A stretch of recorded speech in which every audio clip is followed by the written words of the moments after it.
Hi ನಮಸ್ಕಾರ ಎಲ್ಲರಿಗೂ. ನಾನು Maruti Kiledar. Welcome to Kiledar tax.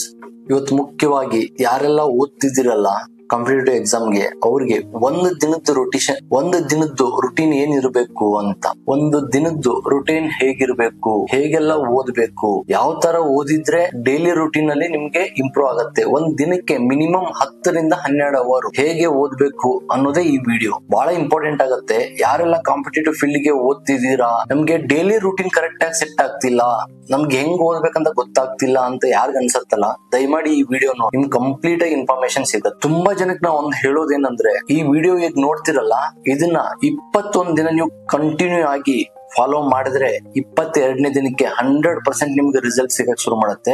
ನಿಮ್ಮಲ್ಲಿ ಕಾನ್ಫಿಡೆನ್ಸ್ ಜಾಸ್ತಿ ಆಗಕ್ ಶುರು ಮಾಡುತ್ತೆ. ಯಾಕಂದ್ರೆ ಎಲ್ಲ ಟೈಮು ನಿಮ್ಗೆ ಡೋಪಮಿನ್ ರಿಲೀಸ್ ಆಗಲ್ಲ.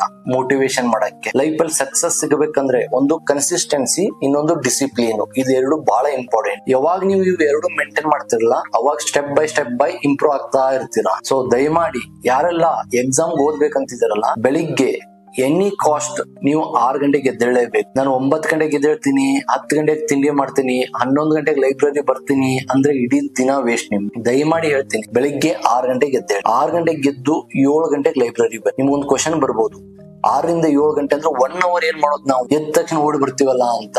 ದಯಮಾಡಿ ಆ ತಪ್ಪನ ಮಾಡ್ಬೇಡಿ. ಆರಾಮಾಗಿ 6 ಗಂಟೆಗೆ ಎದ್ದೇಳಿ, ಸ್ವಲ್ಪ ಸ್ಟ್ರೆಚಿಂಗ್ ಎಲ್ಲ ಮಾಡ್ಕೊಳ್ಳಿ, ಸ್ವಲ್ಪ ಬಾಡಿ ವರ್ಕ್ ಕೊಡಿ, ಸ್ವಲ್ಪ ಚೆನ್ನಾಗಿ ನೀರ್ ಕುಡೀರಿ. ಅದ್ರ ಜೊತೆಗೆ ಆಯ್ತಾ, ನಿಮ್ದು ಸ್ವಲ್ಪ ವಾಕಿಂಗ್ ಮಾಡ್ತಿರೋ, ರೂಮಲ್ಲೇ ಸ್ಟ್ರೆಚಿಂಗ್ ಮಾಡ್ತಿರೋ, ಅಥವಾ ಏನೋ ಒಂದು 10-15 ನಿಮಿಷ ವರ್ಕೌಟ್ ಮಾಡಿ. ಅದಾದ ನಂತರ ನೆಕ್ಸ್ಟ್ ನಿಮ್ಗೆ ಮೋಷನ್ ಚೆನ್ನಾಗಿ ಹೋಗುತ್ತೆ. ಅದಾದ ನಂತರ ನೀಟಾಗಿ ಫ್ರೆಶ್ ಅಪ್ ಆಗಿ, ನಾನ್ ಪ್ರಿಫರೆನ್ಸ್ ಕೊಡ್ತೀನಿ, ತಣ್ಣೀರ್ ಸ್ನಾನ ಮಾಡಿ. ಬಹಳ ಹೆಲ್ಪ್. ನಿಮ್ಮಲ್ಲಿ ಎಷ್ಟು ತಣ್ಣೀರ್ ಸ್ನಾನ ಮಾಡ್ತಿರಲ್ಲ, ಅಷ್ಟು ನಿಮ್ ಬಾಡಿಯಲ್ಲಿ ಸೆಲ್ಸ್ ರಿಲೀಸ್ ಆಗತ್ತೆ. ಅದರಿಂದ ತುಂಬಾ ಹೆಲ್ಪ್ ಆಗತ್ತೆ ನಿಮ್ಗೆ. ಸೊ ಇದೆಲ್ಲ ಮುಗಿಸ್ಕೊಂಡ್ ಬಂದು ಆರಾಮಾಗಿ ನೀವು 7 ಗಂಟೆಗೆ ಲೈಬ್ರರಿ ಬನ್ನಿ. 7 ಗಂಟೆಗೆ ಲೈಬ್ರರಿ ಕುತ್ಕೊಂಡ್ರೆ, ನೀವು ಯಾವಾಗ್ಲೂ ಹೇಳ್ತಾರೆ ಅರ್ಲಿ ಮಾರ್ನಿಂಗ್ ಸ್ಟಡಿ ಐತಲ್ಲ, ದ ಬೆಸ್ಟ್ ಸ್ಟಡಿ. ಇಡೀ ದಿನದಲ್ಲಿ ಯಾವ್ದಪ್ಪ ಬೆಸ್ಟ್ ಸ್ಟಡಿ ಅಂತ ಕೇಳಿದ್ರೆ ಅರ್ಲಿ ಮಾರ್ನಿಂಗ್. ಇಲ್ಲಿ ನಿಮ್ಗೆ ಬೆಳಿಗ್ಗೆ 7 ಗಂಟೆಯಿಂದ 9 ಗಂಟೆ ತನಕ ಈ 2 ಅವರ್ ಕುತ್ಕೊಳ್ಳೇಬೇಕು. ಸ್ಟಾರ್ಟಿಂಗ್ ಕಷ್ಟ ಆಗತ್ತೆ. ಸ್ಟಾರ್ಟಿಂಗ್ ಅರ್ಧ ಗಂಟೆಗೆ 1 ಅವರ್ಗೆ ಹೊಟ್ಟೆ ಹಸಿಯೋದು ಎಲ್ಲ ಆಗತ್ತೆ. ನೀವು ಇದನ್ನ 21 ದಿನ ಕಂಟಿನ್ಯೂ ಮಾಡಿ. ನಿಮ್ಗೆ ಹೇಳ್ತೀನಿ ನಾನು, 22ನೇ ದಿನದಿಂದ ನಿಮ್ಗೆ ಒಳ್ಳೆ ರಿಸಲ್ಟ್ ಸಿಗಕ್ ಶುರು ಮಾಡುತ್ತೆ. ಬೆಳಿಗ್ಗೆ ಏನ್ ಓದ್ಬೇಕು ಅಂತ ತುಂಬಾ ಜನದ ಮೈಂಡ್ ಅಲ್ಲಿ ಕ್ವಶನ್ ಇದ್ರೆ, ಎಲ್ಲಾ ಸಬ್ಜೆಕ್ಟ್ ದಲ್ಲಿ ನಿಮ್ಗೆ ಯಾವ್ದು ಕಷ್ಟದ ಸಬ್ಜೆಕ್ಟ್ ಅಲ್ಲ, ಆ ಸಬ್ಜೆಕ್ಟ್ ನ ಫಸ್ಟ್ ಚೂಸ್ ಮಾಡಿ. ಬೆಳಿಗ್ಗೆ 7ರಿಂದ 9 ಗಂಟೆ ತನಕ ಪಕ್ಕದಲ್ಲಿ ವಾಟರ್ ಇಟ್ಕೊಳ್ಳಿ. ಮೊಬೈಲ್ ಕಂಪ್ಲೀಟ್ಲಿ ಆಫ್ ಇರ್ಬೇಕು. ಮೊಬೈಲ್ ಕಂಪ್ಲೀಟ್ಲಿ ಸ್ವಿಚ್ ಆಫ್ ಇರ್ಬೇಕು. ಮೊಬೈಲ್ ಒಂದು ವಾಚ್ ಅಲ್ಲಿ ನಿಮ್ ಟೈಮಿಂಗ್ಸ್ ಒಂದು ಗೊತ್ತಿದ್ರೆ ಮೊಬೈಲ್ ಜೊತೆಲಿ ಇರ್ಲೇಬಾರ್ದು, ಇವಾಗ್ಲೇ ಹೇಳಿ. ಸೊ 9 ಗಂಟೆ ತನಕ ಓದಿ. ನಿಮ್ದು ಯಾವ್ದು ಕಷ್ಟ ಸಬ್ಜೆಕ್ಟ್ ಅನ್ಸತ್ತೆ, ಇದು ನನ್ ಕಷ್ಟ ಆಗ್ತೈತೆ, ಇದ್ರಲ್ಲಿ ನಂಗೆ ಏನೋ ಅರ್ಥ ಆಗ್ತಿಲ್ಲ, ಇದು ಬಹಳ ಕಷ್ಟ ಕೊಡ್ತೈತೆ ನನ್ಗೆ ಅಂತಿರಲ್ಲ, ಆ ಸಬ್ಜೆಕ್ಟ್ ನ ಚೂಸ್ ಮಾಡಿ. 2 ಅವರ್ ಕಂಟಿನ್ಯೂ ಆಗಿ ಅರ್ಥ ಮಾಡ್ಕೊಂಡು ಓದಿ. ಅದಾದ ನಂತರ ನಿಮ್ಗೆ 9 ಗಂಟೆ 9ರಿಂದ 9:30 ಅರ್ಧ ಗಂಟೆ ನಿಮ್ಗೆ ಬ್ರೇಕ್ಫಾಸ್ಟ್ ಏನೇ ಇರ್ಲಿ. ಕೆಲವೊಬ್ರು ಜನ ಏನ್ ತಪ್ಪು ಮಾಡ್ತಾರೆ ಗೊತ್ತಾ, ಎಲ್ಲಾ ತಂದು ಅಲ್ಲೇ ಇಟ್ಕೊಂಡ್ಬಿಡ್ತಾರೆ. ಆ ಸೀಟ್ ಬಿಟ್ಟು ಎದ್ದೇಳೋದೇ ಇಲ್ಲ. 9 ಗಂಟೆ ಆದ ನಂತರ ಅಲ್ಲೇ ತಿನ್ನೋದು, ವಾಪಸ್ ಅಲ್ಲೇ ಓದೋದು. ಈ ತಪ್ಪನ ಮಾಡ್ಬೇಡಿ. ಆರಾಮಾಗಿ ಎದ್ದೇಳಿ. ಒಂದ್ ಅರ್ಧ ಗಂಟೆ ಟೈಮ್ ಐತಿ ನಿಮ್ಮ ಹತ್ರ, ಹೋಗಿ ಒಂದ್ 20 ನಿಮಿಷ ತಿಂಡಿ ಮಾಡ್ಕೊಳ್ಳಿ, ಒಂದ್ 10 ನಿಮಿಷ ವಾಕ್ ಮಾಡಿ, ಇಲ್ಲಾಂದ್ರೆ ಫ್ರೆಂಡ್ಸ್ ಜೊತೆ ಮಾತಾಡಿ. ಆರಾಮಾಗಿ 9:30 ವಾಪಸ್ ಬನ್ನಿ. 9:30 ವಾಪಸ್ ಬಂದವ್ರು ನೀವು ನೆಕ್ಸ್ಟ್ ಏನ್ ಸಬ್ಜೆಕ್ಟ್ ಚೂಸ್ ಮಾಡ್ಬೇಕಪ್ಪ ಅಂತಂದ್ರೆ, ಈಸಿ ಗೋಯಿಂಗ್ ಸಬ್ಜೆಕ್ಟ್ ಅಂತಾರೆ. ನಿಮಗೆ ಯಾವ್ದು ಈಸಿ ಅನ್ಸತ್ತಲ್ಲ, ಆ ಸಬ್ಜೆಕ್ಟ್ ನ ಚೂಸ್ ಮಾಡಿ. ಯಾಕಂದ್ರೆ ನೀವು ಅವಾಗ್ಲೇ ನೀವು ತಿಂಡಿ ಮಾಡಿ ಬಂದಿರ್ತೀರಾ, ಬಾಡಿ ಸ್ವಲ್ಪ ಹೆವಿ ಅನ್ಸ್ತಾ ಇರತ್ತೆ.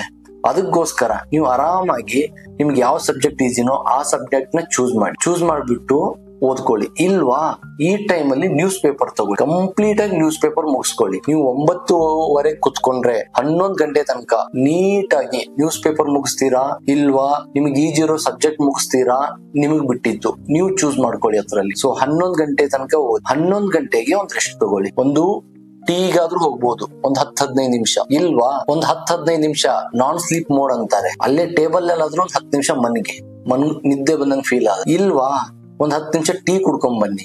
ಏನಾದ್ರೂ ಒಂದ್ 10-15 ನಿಮಿಷ ಡೆಸ್ಕ್ ನ ಬಿಟ್ಟು ವಾಪಸ್ ಬನ್ನಿ. ನಿಮ್ ಮೈಂಡ್ ಮತ್ತೆ ರಿಫ್ರೆಶ್ ಆಗುತ್ತೆ. ನೆಕ್ಸ್ಟ್ 11:15 ಅಥವಾ 11:20, ಹಬ್ಬ ಅಂದ್ರೆ 11:00 ನೀವು ಸ್ಟಾರ್ಟ್ ಮಾಡ್ತೀರಂತ ಇಟ್ಕೊಳ್ಳಿ. ವಾಪಸ್ಸು 12:30, 1:30 ಆಯ್ತಾ, 2 ಅವರ್ ಸಿಗತ್. ಮತ್ತೆ ಈ 2 ಅವರ್ನ ನೀಟಾಗಿ ಯುಟಿಲೈಸ್ ಮಾಡ್ಕೊಂಡ್ಬಿಟ್ಟು ಮಿಡಲ್ ಸಬ್ಜೆಕ್ಟ್ ನ ಯಾವ್ದು ನಿಮ್ಗೆ ಬ್ಯಾಕ್ ಉಳ್ದೈತೆ, ಯಾವ್ದು ನೀವು ಇನ್ನೂ ಕವರ್ ಮಾಡ್ಬೇಕು, ಈ ತರ ಸಬ್ಜೆಕ್ಟ್ ನ ಕವರ್ ಮಾಡ್ಕೊಳ್ಳಿ. ಈಗ ನೀಟಾಗಿ ಇದು ಓದ್ಕೊಂಡಾಗ ನಿಮ್ಗೆ 1-1:30 ಹೊಟ್ಟೆ ಹಸಿಯುತ್ತೆ. ಯಾಕಂದ್ರೆ ಬೆಳಿಗ್ಗೆ 9 ಗಂಟೆಗೆ ತಿಂಡಿ ಮಾಡಿದ್ವಿ, ಒಬ್ಬೊಬ್ಬರಿಗೆ 1 ಗಂಟೆಗೆ ಹೊಟ್ಟೆ ಹಸಿಯುತ್ತೆ. ಸೊ ದಯಮಾಡಿ 1 ಗಂಟೆಗೆ ಹೊಟ್ಟೆ ಹಸಿತಾ ತಲೆ ಕೆಡ್ಸ್ಕೋಬೇಡಿ. ಆರಾಮಾಗಿ ಬುಕ್ ಎಲ್ಲ ಮುಚ್ಚಿಡಿ, ಆರಾಮಾಗಿ ಊಟಕ್ಕೆ ಹೋಗಿ ಒಂದ್ ಅರ್ಧ ಗಂಟೆ ಊಟ ಮಾಡ್ಕೊಂಡು ಒಂದ್ ಚಿಕ್ಕ ವಾಕ್ ಮಾಡ್ಕೊಂಡು ಜೊತೆಲಿ ಫ್ರೆಂಡ್ಸ್ ಜೊತೆ ಮಾತಾಡ್ಕೊಂಡು ವಾಪಸ್ ಮತ್ತೆ ಸೇಮ್ ರೊಟೇಷನ್ ಬನ್ನಿ. ನೀವೇನಾದ್ರೂ 1 ಗಂಟೆಗೆ ಹೋದ್ರೆ 1:30 ವಾಪಸ್ ಬರ್ತೀರಾ, ಇಲ್ವಾ 1:30 ಊಟಕ್ಕೆ ಹೋದ್ರ 2 ಗಂಟೆಗೆ ವಾಪಸ್ ಬರ್ತೀರಾ ಅಂತ ಇಟ್ಕೊಳ್ಳಿ. ವಾಪಸ್ 2 ಗಂಟೆಯಿಂದ 1-2:30 ಮೇನು PSI ಹುಡುಗರಿದ್ರೆ ಎಸ್ಸೆ ಬರಿ. ಡೈಲಿ ಯಾವ್ದು ಹ್ಯಾಂಡ್ ರೈಟಿಂಗ್ ಚೆನ್ನಾಗಿಲ್ಲ, ನಂಗೆ ಯಾವ್ದು ಕಷ್ಟ ಆಗ್ತೈತೆ ಅಂತವ್ರು ಡೈಲಿ ಒಂದ್ 4 ಪೇಜ್ ಎಸ್ಸೆ ಬರೀರಿ, ಅಥವಾ ಎಸ್ಸೆ ಪಾಯಿಂಟ್ಸ್ ನ ನೋಡ್ಕೊಳ್ಳಿ. ಈ ತರದ್ ನೋಡ್ಕೊಂಡು ಒಂದ್ 30ರಿಂದ 40 ನಿಮಿಷ ನೀವು ಟೈಮ್ ಕೊಟ್ಟಾಗ ಮಧ್ಯಾಹ್ನ ಊಟ ಆದ ನಂತರ ನಿಮ್ಗೆ ಸ್ಲೀಪ್ ಫೀಲ್ ಆಗತ್ತೆ, ನಿದ್ದೆ ಬಂದೇ ಬರುತ್ತೆ ಈ ಟೈಮಲ್ಲಿ. ಯಾಕಂದ್ರೆ ನೀವು ಬೆಳಿಗ್ಗೆ 6 ಗಂಟೆಗೆ ಎದ್ದಿದ್ದೀರಾ, ಸೊ ನಿಮ್ ಬಾಡಿ ಸಪೋರ್ಟ್ ಮಾಡಲ್ಲ. ಈ ಟೈಮ್ ನಿದ್ದೆ ಬರುತ್ತೆ. ಎಲ್ಲ ನೀಟಾಗಿ ತೆಗೆದು ಇಟ್ಬಿಟ್ಟು ಲೈಬ್ರರಿ ಇದ್ರೆ ಅಲ್ಲೇ ಬೆಂಚ್ ಅಲ್ಲಿ ಮಿನಿಮಮ್ ಅಂದ್ರೆ ಒಂದ್ 20 ನಿಮಿಷ, ಮ್ಯಾಕ್ಸಿಮಮ್ ಅಂದ್ರೆ ಒಂದ್ 25-30 ನಿಮಿಷ. ನಾನು ಹೇಳೋದು ಒಂದ್ 20 ನಿಮಿಷ ಅಲಾರಾಮ್ ಇಟ್ಕೊಂಡು ಮನ್ಕೊಳ್ಳಿ. ನೀವು ರೂಮ್ ಅಲ್ಲಿ ಮನಗ್ತಿರೋ, ಲೈಬ್ರರಿ ಒಳಗಡೆ ಬೆಂಚ್ ಅಲ್ಲೇ ಮನಗ್ತಿರೋ, ಎಲ್ಲಿ ಮನಗ್ತಿರೋ, ಒಂದ್ 20 ನಿಮಿಷ ಅಲಾರಾಮ್ ಇಟ್ಕೊಂಡ್ ಮನ್ಕೊಳ್ಳಿ. 20 ನಿಮಿಷ ಅಲಾರಾಮ್ ಆಗಿ ಎದ್ದು ನೀವು ವಾಪಸ್ ಫ್ರೆಶ್ ಅಪ್ ಆಗಿ ಫೇಸ್ ವಾಶ್ ಮಾಡ್ಕೊಂಡು ಕುತ್ಕೊಳ್ಳಕ್ಕೆ ಅರ್ಧ ಗಂಟೆ ಆಗತ್ತೆ. ಅಂದ್ರೆ 3 ಗಂಟೆ ಲೆಕ್ಕ. ವಾಪಸ್ 3 ಗಂಟೆ ಕುತ್ಕೋತಿರಲ್ಲ, ಯಾವಾಗ ನೀವು ಮನೆಗ್ ಬಿಟ್ಟು ಎದ್ದೇಳ್ತಿರಲ್ಲ ಅವಾಗ ನಿಮ್ದು ನ್ಯೂರೋ ಸೆಲ್ಸ್ ವಾಪಸ್ ಆಕ್ಟಿವ್ ಆಗತ್ತೆ. ಇವಾಗ ಕಾಟೇಜನ್ ಇಂಪ್ರೂವ್ಮೆಂಟ್ ಆಗಿ ನ್ಯೂರೋ ಸೆಲ್ಸ್ ಆಕ್ಟಿವ್ ಆಗತ್ತೆ. ಈ ಟೈಮ್ ಅಲ್ಲಿ ವಾಪಸ್ ಚೆನ್ನಾಗಿರೋ ಸಬ್ಜೆಕ್ಟ್ ಹಾಕೊಳ್ಳಿ. ಮತ್ತೆ ಒಂದು ಸ್ಟ್ರೆಚ್. ನೀವು 3 ಗಂಟೆ ಕುತ್ಕೊಂಡಿದ್ರೆ 4:30-5 ಗಂಟೆ ತನಕ ಈ ಸ್ಟ್ರೆಚ್ ನೀಟಾಗಿ ಕೊಡಿ, ಒಂದು ಸ್ಟ್ರೆಚ್ ನ. ಬಟ್ ಇದ್ರ ಮಧ್ಯದಲ್ಲಿ ಎಲ್ಲೂ ಮೊಬೈಲ್ ಇರಬಾರ್ದು. ನಾ ದಯಮಾಡಿ ಹೇಳ್ತೀನಿ, ಇಲ್ವಾ ನಿಮ್ಗೆ ಏನಾದ್ರೂ 3 ಗಂಟೆಗೆ ವಾಪಸ್ ಸ್ಟಾರ್ಟ್ ಮಾಡಿದ್ರೆ ಅಂತ ಇಟ್ಕೊಳ್ಳಿ, ನೀವು 5 ಗಂಟೆಗೆ ಟೀ ಹೋಗ್ಬೇಕು, ಟೀ ಬ್ರೇಕ್ ತಗೋಬೇಕು ಅನ್ಕೊಂಡಿದೀರಾ, 3ರಿಂದ 4 ಗಂಟೆ ತನಕ 1 ಅವರ್ ಒಂದು ಸಬ್ಜೆಕ್ಟ್ ಓದ್ತೀರಾ. ನಿಮ್ಗೆ ಏನಾಗುತ್ತೆ, ಬೆಳಿಗ್ಗೆಯಿಂದ ಸಬ್ಜೆಕ್ಟ್ ಓದಿ ಮೈಂಡ್ ಸ್ಟ್ರೆಸ್ ಕೊಡ್ತಾ ಇರತ್ತೆ ನಿಮ್ಗೆ, ಬುಕ್ ಓದಿ. ಸೊ ಬುಕ್ ನ ತೆಗೆದು ಬಿಟ್ಟು ಯಾವ್ದಾದ್ರು ನಿಮ್ಗೆ ಸಬ್ಜೆಕ್ಟ್ ಅರ್ಥ ಆಗಿರಲ್ಲ, ಯಾವ್ದು ಕಾನ್ಸೆಪ್ಟ್ ಕ್ಲಿಯರ್ ಆಗಿಲ್ಲ ಅಂತವ್ ಯೂಟ್ಯೂಬ್ ಅಲ್ಲಿ ಕ್ಲಾಸಸ್ ಹಾಕೊಂಡ್ಬಿಟ್ಟು 5 ಗಂಟೆ ತನಕ ನೀಟಾಗಿ ಕ್ಲಾಸ್ ಕೇಳಿ, ಮತ್ತೆ 1 ಅವರ್. ಯಾಕಂದ್ರೆ ನಿಮ್ ಮೈಂಡು ರಿಫ್ರೆಶ್ ಆಗತ್ತೆ. ನಿಮ್ಗೆ ಬುಕ್ ಇಂದ ಯೂಟ್ಯೂಬ್ ಬರ್ತಿರಲ್ಲ, ಸ್ವಲ್ಪ ಮೈಂಡ್ ಅಲ್ಲಿ ರಿಲ್ಯಾಕ್ಸೇಷನ್ ಸಿಗುತ್ತೆ. ಸೊ 5 ಗಂಟೆ ತನಕ ನೀಟಾಗಿ ಕೇಳ್ಕೊಳ್ಳಿ, ಅಥವಾ 5:15 ತನಕ ಕೇಳ್ಕೊತಿರೋ, 5:15 ತನಕ ಕೇಳ್ಕೊತಿರೋ, ನಿಮ್ ಎಬಿಲಿಟಿ ಮೇಲೆ. ನಿಮ್ಗೆ ಎಷ್ಟೋ ತನಕ ಗ್ರಾಸ್ಪಿಂಗ್ ಪವರ್ ಸಿಗತ್ತಲ್ಲ ಅಲ್ಲಿ ತನಕ. ಸೊ ಸಪೋಸ್ 5 ಗಂಟೆಗೆ ನೀವು ಬಿಟ್ಟು 5 ಗಂಟೆಗೆ ಟೀ ಬಂದ್ರೆ ಕಣ್ಣು ಮುಚ್ಚಿ ಅರ್ಧ ಗಂಟೆ ಆರಾಮಾಗಿ ಫ್ರೆಂಡ್ಸ್ ಜೊತೆ ಮಾತಾಡ್ಕೊಂಡು, ಒಂದು ಟೀ ಕುಡ್ಕೊಂಡು, ಸ್ವಲ್ಪ ಹರಟೆ ಹೊಡ್ಕೊಂಡು ಒಂದ್ ಅರ್ಧ ಗಂಟೆ ಯು ಟೇಕ್ ಟೈಮ್ ಆರಾಮ್ಸೆ. ವಾಪಸ್ 5:30 ಬಂದ್ ಕುತ್ಕೊಂಡ್ರ, ನಾನು ಹೇಳಿದ್ನಲ್ಲ, ಒಂದು ಬೆಳಿಗ್ಗೆ 7 ಗಂಟೆಯಿಂದ 9 ಗಂಟೆ ಬೆಸ್ಟ್ ಸ್ಟಡಿ ಟೈಮ್ ಅಂತ ಹೇಳಿದ್ನಲ್ಲ, ಅದೇ ತರ ಸಂಜೆ 5:30-6 ಗಂಟೆಯಿಂದ ನೀವು 7:30 ಗಂಟೆ ತನಕ ಏನು ಓದ್ತಿರಲ್ಲ, 5ರಿಂದ 7 ಗಂಟೆ ತನಕ ಈ ಟೈಮ್ ಪೀರಿಯಡ್ ಅಲ್ಲಿ ಏನು ಓದ್ತಿರಲ್ಲ, ಬಹಳ ಚೆನ್ನಾಗಿ ಸಬ್ಜೆಕ್ಟ್ ತಲೆ ಹೋಗುತ್ತೆ ನಿಮ್ಗೆ. ಈ ಟೈಮ್ ಅಲ್ಲಿ ಮತ್ತೆ ನಿಮ್ಗೆ ಯಾವ್ದು ಕಷ್ಟ ಸಬ್ಜೆಕ್ಟ್ ಅನ್ಸುತ್ತೆ, ಡೀಪ್ ಸಬ್ಜೆಕ್ಟ್ ಅನ್ಸುತ್ತೆ, ಅದನ್ನ ಹಾಕೊಳ್ಳಿ. ಆ ಲೈನ್ ನ ಕಂಟಿನ್ಯೂ ಮಾಡಿ ಎಲ್ಲಿ ತನಕ, 7 ಗಂಟೆ ತನಕ. ಸಪೋಸ್ ನಿಮ್ಗೆ ಓದೋ ಮೈಂಡ್ ಚೆನ್ನಾಗಿ ಸಪೋರ್ಟ್ ಮಾಡ್ತೈತೆ, ನಿಮ್ ನ್ಯೂರೋ ಸೆಲ್ಸ್ ಚೆನ್ನಾಗಿ ಸಪೋರ್ಟ್ ಮಾಡ್ತಿದಾವೆ ಅಂದ್ರೆ 7ರಿಂದ 8 ಗಂಟೆ ತನಕ ಕಂಟಿನ್ಯೂ ಮಾಡಿ.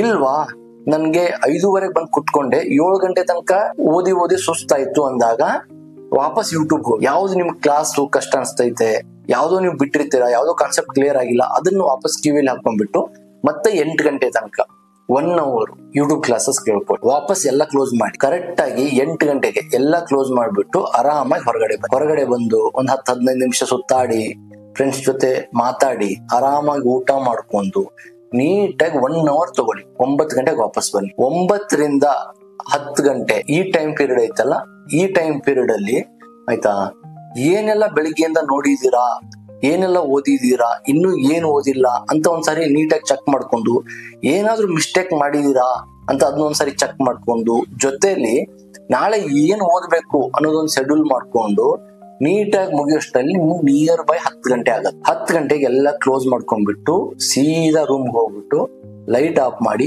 ಒಂದ್ 5 ನಿಮಿಷ ಯೋಚನೆ ಮಾಡಿ, ಇವತ್ತು ಏನೆಲ್ಲ ರೂಟೀನ್ ಮಾಡ್ದೆ, ನನ್ನ ಮನಸ್ಸಿಗೆ ಅದು ಸ್ಯಾಟಿಸ್ಫ್ಯಾಕ್ಷನ್ ಐತಾ, ಖುಷಿ ಆಗೈತಾ, ಇವತ್ತಿನ ಡೇ ನನ್ಗೆ ಖುಷಿ ಕೊಟ್ಟೈತಾ ಅಂತ ಯೋಚನೆ ಮಾಡ್ಬಿಟ್ಟು ರಾತ್ರಿ 10 ಗಂಟೆಗೆ ಏನಾದ್ರು ನೀವು ಮನ್ಕೋಬೇಕಂತ ಪ್ಲಾನ್ ಮಾಡ್ತಿದ್ರೆ ದಯಮಾಡಿ ಹೇಳ್ತೀನಿ ನಾನು, 9 ಗಂಟೆಯಿಂದ ವಾಪಸ್ ಮೊಬೈಲ್ ನೋಡಕ್ ಹೋಗ್ಬೇಡಿ. ನೀವು ಮನ್ಕೋಕ್ಕಿಂತ ಮುಂಚೆ 1 ಅವರ್, ತುಂಬಾ ಜನ ಏನ್ ಮಾಡ್ತಾರೆ ಹೇಳು, 10 ಗಂಟೆ ತನಕ ಓದ್ತಾರೆ, 10 ಗಂಟೆಗೆ ಹೋಗಿ ಬೆಡ್ ಅಲ್ಲಿ ಬಿದ್ಕೊಂಡ್ಬಿಟ್ಟು 1 ಅವರ್ ಅರ್ಧ ಅವರ್ ಮೊಬೈಲ್ ಯೂಸ್ ಮಾಡ್ತಾರೆ.